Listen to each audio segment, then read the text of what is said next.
皆さんごきげんよう、上川薫です。今回取り上げる話題はウクライナ情勢。重要派のニュース報道では細かなところまでは伝えてくれなくなりました。ぜひともこのチャンネルで情報の更新をしていってください。まず、前回の動画の振り返りとしてちょっと補足をしておきます。ウクライナ軍による遠距離攻撃が連続的に行われることによって、ロシアの戦略資源である石油や天然ガスの輸出やもしくは国内流通に支障が出ています。これまで私はロシア側も攻撃を受けた施設に対して必死の復旧をしていると見て、必ずしも攻撃を受けた施設その全てが停止しているわけではないと考えていました。例えば、ウクライナ軍が攻撃した施設で石油の生成能力がロシア内におけるシェアが1%、2% といったものが積み重なることによって合計で 40% 以上の石油生成能力に打撃を与えることができました。これが9月中旬時点における情報です。その時におけるロシア国内における報道でも石油の生成能力が減少したことは伝えられていました。その時、攻撃を受けた施設の生成能力の合計が 40% 程度、それに対して実際に止まっていた施設の生成能力はおおよそ 20% 前後でした。このことからウクライナ軍が攻撃しても実際に操業が完全に停止するのは50% もしくはロシアが復旧することによって50% 程度にとどまるだろうと考えていました。その後9月中旬から下旬にかけてもウクライナ軍は連続的に攻撃を行い、新たな施設に対する攻撃プラスアルファ一度攻撃を行ったところに対しても2度目3度目の攻撃を繰り返すといったことも行いました。これによっておおよそ 50% 程度の施設に対する打撃を与えたと見られており、私は半分だなというふうに考えて25から最大でも 30% 程度の石油生成能力に打撃が及んでいると考えていました。ところがその予想を上回る形でロシアの石油生成能力はおよそ 38% が停止状態にあると報じられたのです。だからこそ前回私はちょっとこれは驚きだなというふうにして皆さんにお伝えしたわけです。このことが示すニュースというのはロシアの復旧能力が私の想定以上にさらに悪いものであり、そのことはウクライナ軍の遠距離攻撃の成果といったものはより大きな影響力を持つだろうということです。さて今回取り上げる最初のニュースは、そうしたウクライナ軍の攻撃がうまくいっていることによっておそらくはトランプ大統領自身の行動も変容しつつあることです。読売新聞の記事より、トマホーク供与検討のトランプ政権、ロシアの発電所など標的位置提供を承認。ウォールストリートジャーナルは、トランプ大統領がウクライナによるロシアへの長射程攻撃を支援するため、ウクライナへの新たな情報提供を承認したと報じた対ロシア圧力を強め、停滞する和平協議の打開を図る狙いがあるとみられる。報道によると、ウクライナに提供するのはロシアのエネルギー施設に関する情報、アメリカ製の長射程兵器と組み合わせ、国境から離れた製油所やパイプライン、発電所などをより正確に攻撃できるようになる。効率的に損害を与え、ロシアの侵略を支えるエネルギー収入を減少させたい考えだ。アメリカは射程約 1600km の巡航ミサイル、トマホークのウクライナへの供与を検討している。これまでは交渉を優先し、バイデン政権が認めた地対地ミサイル、エイタクムス、最大射程 300km などによるロシア領内への攻撃を制限していたとされる。トランプ氏は SNS の投稿で、ウクライナが全領土を奪還できるとの考えを示していた。ウォールストリートジャーナルによると、この投稿の直前、ウクライナへの情報提供を承認したという。このようにしてトランプ大統領がウクライナ支援に対して前向きな姿勢を取り始めています。私自身はトランプ大統領の発言それ自体については、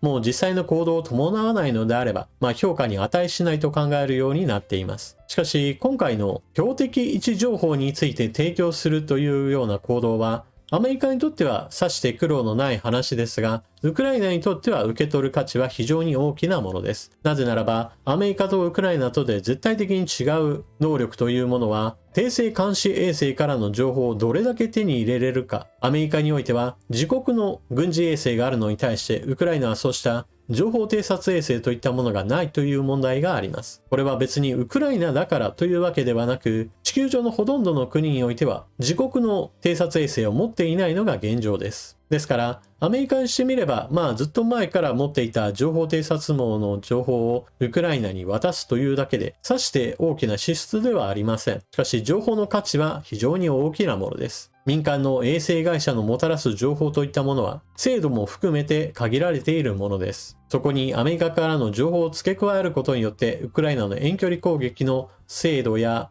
攻撃目標の選定能力が上昇することは当然考えられるわけです。これは目立たないニュースではあるものの非常に重要な一歩だと言えるでしょう。ただし、実際にこれが大きな戦果につながるかどうかは、アメリカが巡航ミサイルトマホークの販売に踏み切るかにかかっている部分があります。もしくは、ウクライナの作っている精度は悪くても射程距離と破壊力のある巡航ミサイルフラミンゴの量産と使用が軌道に乗るかどうか、こちらの方も注目しておきましょう。アメリカがトマホークミサイルをたとえ販売しなかったとしても、ウクライナが自力で重要目標を破壊し始めるかもしれません。続いて、ヨーロッパの危機意識の高まりといったものも今は見られるようになりました。長い間、ヨーロッパは NATO という集団安全保障の体制の中において、大きな戦争といったものは今後起こる可能性は低いと考えてきました。だからこそ各国、防衛予算は最低限にとどめ、軍隊は非常に小さい規模にとどまってきました。しかしここ最近は、ロシアによるウクライナ侵略だけではなく、所属不明機によるドローンが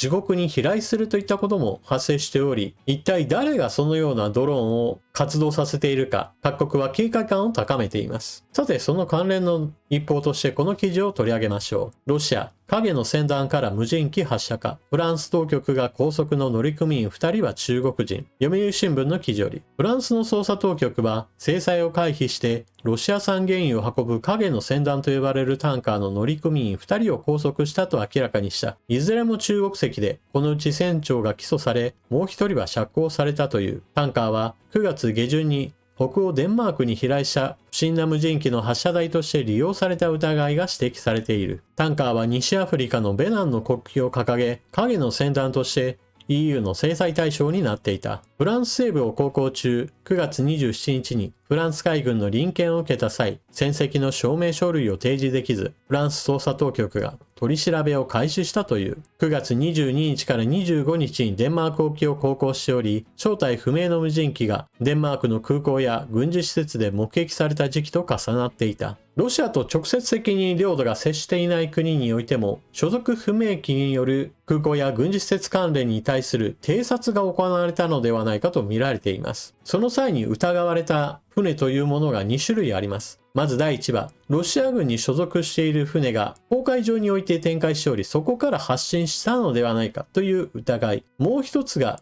民間船籍なんだけれども、ロシア側の息のかかった人物が乗り組み、そこからドローンが発射されたのではないかという2つの説です。飛来したドローンの発射地点、そして帰投するその全てについて情報を持っている国がないかもしれない状況の中で、どこから発信したかは現在のところ完全に特定できているわけではありません。ですから今回について言っても疑いがあるというような話にとどまっています。ただし危機感の低いところにおいては、こうした民間船籍を利用しての攻撃といったものは十分考えられることです。大型の輸送船であれば、偵察用、そして攻撃用の大型ドローンを収納することも別に難しいことではありません。非常に遠いところからドローンがやってくるというのであれば、レーダーにも引っかかって攻撃に対処することができます。しかし、非常に近い場所から放たれた低空飛行のドローンが防備の薄い施設に対する攻撃を行えば、成果は最大化されてしまいます。それが例えば軍事基地だけではなく、ロシア軍がウクライナに対して行っているような発電所などに対する攻撃であれば、攻撃対象となった国に大きな混乱をもたらすことが可能となってしまいます。現在ヨーロッパにおいては、ロシアがそのようなことを考えた上で、何か破壊工作の下準備として活動していることを疑っているわけです。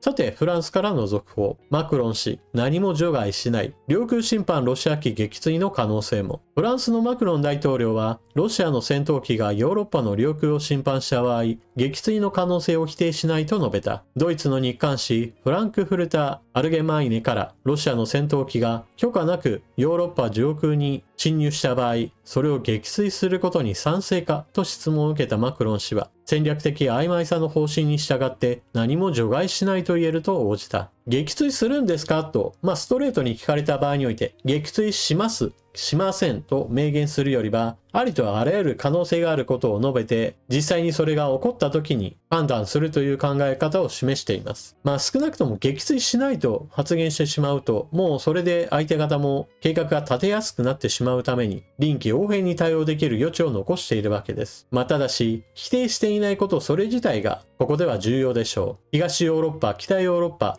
それぞれの EU、NATO 加盟国においては、ロシアの戦闘機などが領空侵犯をした場合においては、今後は撃墜することもあり得るぞという発言もしており、これを否定しないといったこともヨーロッパ内においては重要なのです。続いて、ウクライナの戦場における状況の報告について、CNN より、ロシアのウクライナ侵攻、9月は原則、5月以来最小の占有面積と選挙監視団体より、ロシアのウクライナ侵攻のペースは9月にほぼ半減し、その占領領土は5月以来最小の面積となったことが分かった。ウクライナの選挙監視団体、ディープステートが明らかにした。ディープステートというと、いわゆる陰謀論の中における話として有名な単語ですが、ここにおけるディープステートというのは、ウクライナの戦場報告をしている、いわゆるオシンと、公開情報をもとにして分析、報告をしている集団のことです。ですからちょっと陰謀論とは分けて考えてください。前線の最前線を地図化しているディープステートは、10月1日に発表した報告書の中で、ロシア軍は9月に259平方キロメートルを占領したと述べている。その上で、先月敵が占領した領土は、8月と比べて 44% 減少したと指摘。この1ヶ月で、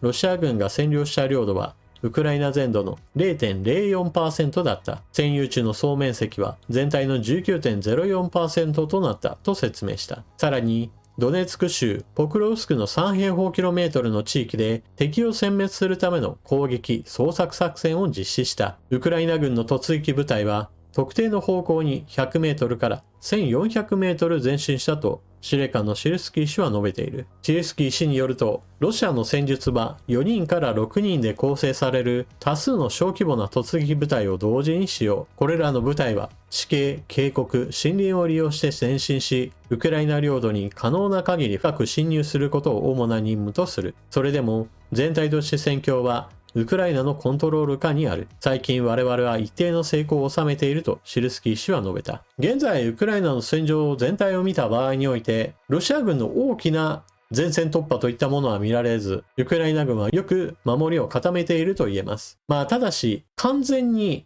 前進を止めているというのは難しく、じわりじわりと前進はしています。特に最大の激戦地であるポクロシク周辺における戦いにおいては、ウクライナ軍が予備戦力を投入し、ロシア軍の攻勢をかなり食い止めています。ディープステートの報告書においても、ロシア軍がこの地域における前進のためにかけた労力に比べると、明らかに死傷者数が膨大であり、ロシアにかなりの出血を強いていることが述べられています。ただし指摘しなければならないのは、じわりじわり前進しているという部分について、ポクロシクではなくて東部戦線の他の地域、クピャンスクやリマン周辺におけるロシア軍の攻勢に対しては、まだまだ十分に抑えきれていないという面があります。今後はポクロシク周辺だけではなく、その他の戦線においてもウクライナがどれだけ予備戦力を育成し投入できるかが今後の戦いにおいては重要でしょう。そして今後のウクライナ空軍にとって重要な兵器供与の話が進んでいます。国防省、ウクライナへのグリペン戦闘機の納入を発表。ウクライナの国防副大臣は BBC のインタビューで、ウクライナは F16 のほか、フランスのミラージュ戦闘機、スウェーデンのグリペン戦闘機など、追加の戦闘機を受け取る予定であると示唆した。国防副大臣によると、ロシアが空爆を強化し、攻撃システムの数を増やすと予想されると指摘した。ロシア軍はすでにウクライナの都市やインフラに対する攻撃を実施している。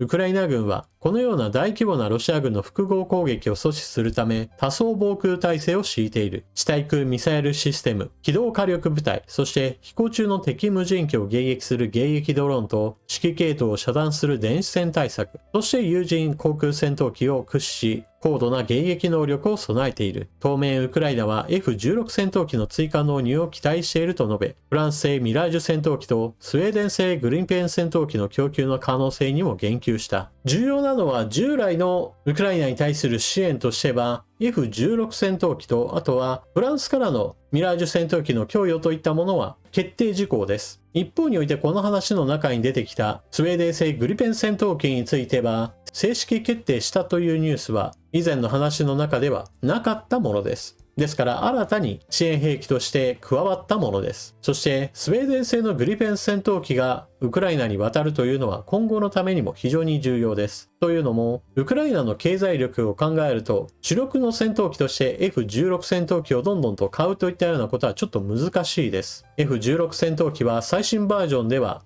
かなりの戦闘能力を備えていますが各国が欲しがるものであり、セレス戦闘機に比べれば安いもののやはり高価な部類です。それに比べるとスウェーデン製のグリペン戦闘機は、もともとスウェーデンがソ連やロシアといったものを念頭にして開発を進めてきた戦闘機であり、決して性能に比べればものすごい高価というわけではありません。ウクライナにとっては価格と性能面におけるバランスの良さであれば、私はグリペン戦闘機を手に入れることができれば、そちらの方がウクライナ空軍にとっては未来があると思います。今回供与に名前が挙がっているグリペン戦闘機は最新式ではなく、あくまでもスウェーデン国内における旧式機などを供与するといった話だとは思いますが、たとえそのような形であろうとも、まずは導入が進められるということ、それ自体がウクライナにとっては重要でしょう。このクラスにおいてはアメリカ製の F16 戦闘機の最新バージョンが一番評価が高いわけですが、スウェーデンの電子戦システムはロシア機に対しては十分に高性能であり、対抗する戦闘機としては必要十分な性能を備えていると言われています。その一方で整備性の良さや維持管理コストといったトータルバランスで見ると、ウクライナの求める性能は十分だと考えられます。というわけで今回の動画はここまで。最後までご視聴いただきありがとうございました。日本の地上波ニュースではなかなか取り上げてくれないウクライナ情勢。細かなニュースではあるものの、いずれも戦争全体がどう動いていくかについて影響を与えるものです。